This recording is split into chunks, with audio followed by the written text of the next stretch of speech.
What's going on, guys? Simple Sports back with another episode. I took some time off from work, and so I also took some time off from this, although necessarily I shouldn't have. But hey, listen, I needed to sort of hit the reset button and sort of absorb what has been going on in the conference finals, both Eastern and Western, and kind of get a couple of games under my belt so I can hunker down and really analyze what's been going on. But like I said, just took some time off, so no worries. I am back on a regular schedule. But here we go. So Eastern Conference Finals and Western Conference Finals are both underway. Both of them have been somewhat exciting. Couple of blowout games. But by and large, mostly competitive until a couple of portions. One or two of the games were just not, like the Golden State one that was by 41 and the Cleveland victory. I think in Game 3 it was really Game 3 and Game 4, but mostly Game 3. Game 4 was a little more competitive there. So I just want to talk about it really quick, just a natural reaction. No script, no notes, no nothing, just straight up off the dome. What I think about each of the series through 4 games. Obviously, Game 5 between Boston and Cleveland is tonight. Game 4 last night between the Rockets and the Warriors. So, natural reaction. First, I guess I'll go with the Rockets Warriors since that was last night, and then we'll talk about Cleveland and Boston tonight. Last night, Andre Iguodala was out. Klay Thompson was a little banged up. Here's my overall take from the whole game.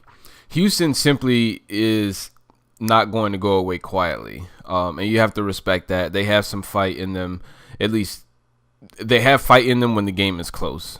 There were a couple of moments last night when the Warriors went on the run, and you could just tell if there was no answer from the Rockets within a minute or two, obviously game minutes, it was just going to be over. And to their credit, they responded. They took the punch and punched right back.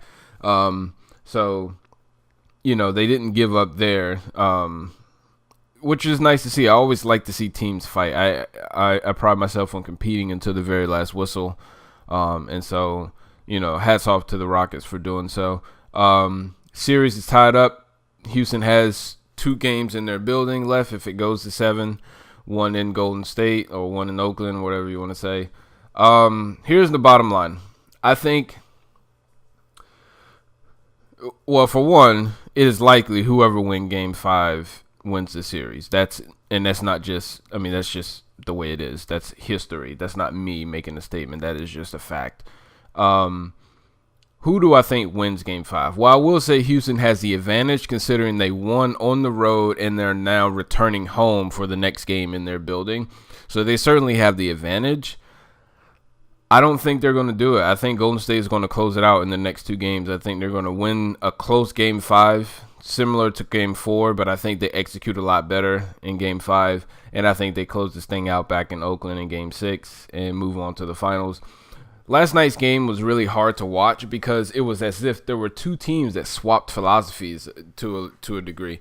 Game 1 was the most disgusting one to watch just because Houston went to one extreme so deep in terms of iso ball, and the Warriors went the exact opposite extreme in moving the ball. Durant got his isolation, but it was a lot of, listen, we need a bucket. We're just going to give it to KD and let him do his thing. And then as the series has progressed, it's kind of merged at one point, and maybe in Game 2, a little heavily favored Golden State in Game 3. I think that was just a straight-up blowout. It was just an anomaly. I don't think they're that much better than the Rockets to beat them by 41 each time or something like that. And then in Game 4, they almost swapped philosophies. Now, the Rockets didn't necessarily move the ball like Golden State did, but they moved it a lot more than they normally do. They played a lot better defense. Harden picked KD a couple of times, or bothered KD a couple of times, picked him once, had some really good defensive sequences on Curry throughout the game, and then obviously towards the end of the game was pretty strong defensively, even though it was just a little discombobulated at the same time. But pretty solid defense at the end in that last sequence with Klay Thompson. Missed a couple of shots to go up or to sort of put the game away towards the end of the game, and so you just had this feeling that they were going to blow that lead. I think they had like a 5-point lead with a minute and a half left, and they missed 2 or 3 threes. They had a turnover or two, and you just had that feeling like they're going to blow this. And it was Golden State that ended up blowing it with some terrible decisions, some terrible shots, some horrible defense in a couple of situations, and a lot of just bad decision making by KD, by Steph. It was just not a well executed game from the Warriors, which is something you're not used to seeing. So I expect to see something different in Game 5. I expect to see them come in a little more charged up, a little more focused, a little more intense, especially knowing that there's 2 games left in Houston if it goes that way, and knowing that they are going to have to win one in Houston at least, and you don't want a Game 7 in Houston. That's what they played all year for. That's what they got the number 1 seed for. You don't want to let them have that. So take it away from them in Game 5, close it out in Game 6, move on to the finals. But we'll see. It's certainly been... Listen, if nothing else, Game 4 got the interest into the series because we all know that if they had won Game 4, the Warriors being, it was just going to be ugly. Game 5, it was just going to be ugly. So we'll see. Game 5 is on Thursday, I believe. So we'll take a look at that. And see how that goes. I'm pretty pumped for that. I got Golden State in 6. I said 5, maybe 6. Looks like it's going to be 6. So we'll see. Cleveland and Boston. This series is pretty interesting to me because you have one team who, let's be honest, has played over their heads for the course of the playoffs. Played extremely well at home, not so well on the road, except for the one victory in Philly, which, in my opinion, Philly more gave that to them than they took it. But you got to give them credit for it nonetheless. I don't know what they're doing defensively with LeBron James, but you cannot allow him to go one-on-one with Terry Rozier for most of the game. Like, that's a common sense thing to me. And maybe there's just something under that strategy that I don't understand, being that I'm not an NBA player or a coach or anything like that. Maybe there is something there that I am overlooking, that is the philosophy.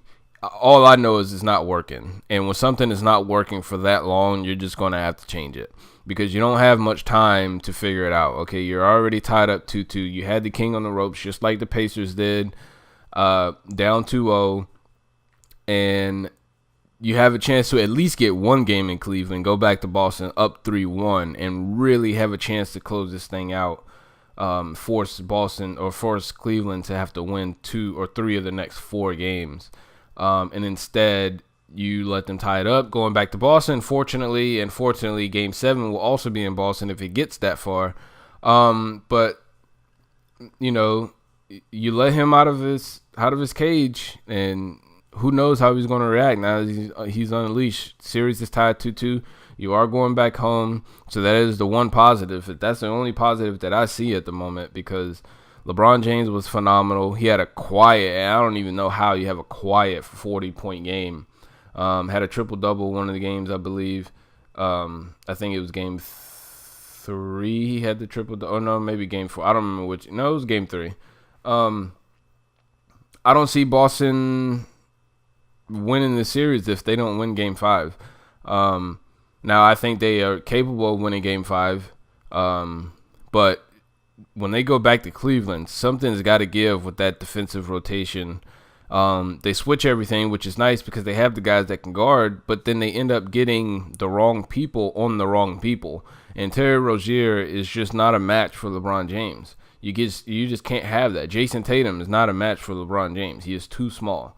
Obviously, Jaylen Brown. Let me be clear. None of them are a match for LeBron James. There are some who are a better match than others. Jaylen Brown being one, Al Horford, Marcus Morris, but Terry Rozier cannot be left on LeBron James. And if he is on LeBron James at a given situation, because obviously you just can't avoid it at times, there has to be some sort of help or double to get the ball out of his hands.